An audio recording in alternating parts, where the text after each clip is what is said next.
Hello, Mr. and Mrs. America and all the ships at sea and all you foreigners out there who would like to know the truth about America. Welcome to another edition of Propaganda Busters. Today being, the purpose of this video is a few questions for a video that's on YouTube, and the video is by the person user ID of, and the title of this user ID's video is Tibet was, is, and always will be part of China. Now this I'm not going to debate because my history on that region is rather ignorant, as it's rather muddy when you look it up. Even though I've got some history books of the world that were written before 1970 that seem to indicate that Tibet was an independent country. But I'm not going to get into that argument here, okay? I'll leave that for the Tibetans, and I'll leave that for the communists to decide and discuss.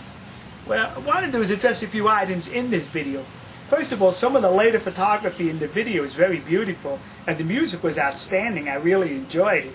But however, I think you've learned some of your propaganda skills from me, because there was a little bit of propaganda in there, which I'm accustomed to putting in my videos also. In one part of the video, the author puts in a timeline of how Tibet belonged to different dynasties or republics in China. But the person left the years between 1911 and 1949 blank. Did Tibet just disappear?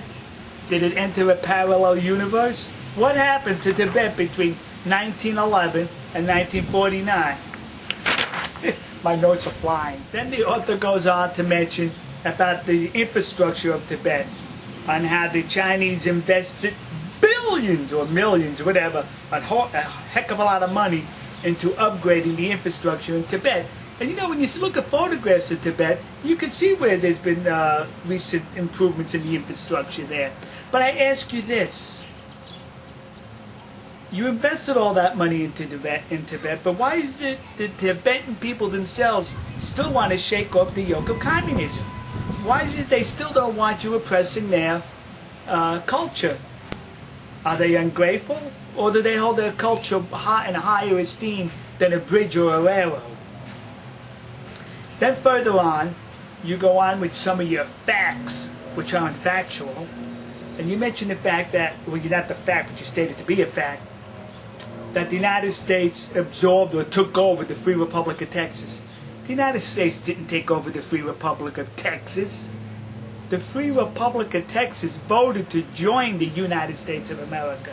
Now, the circumstances that led to Texas becoming a free and independent country, that's another story.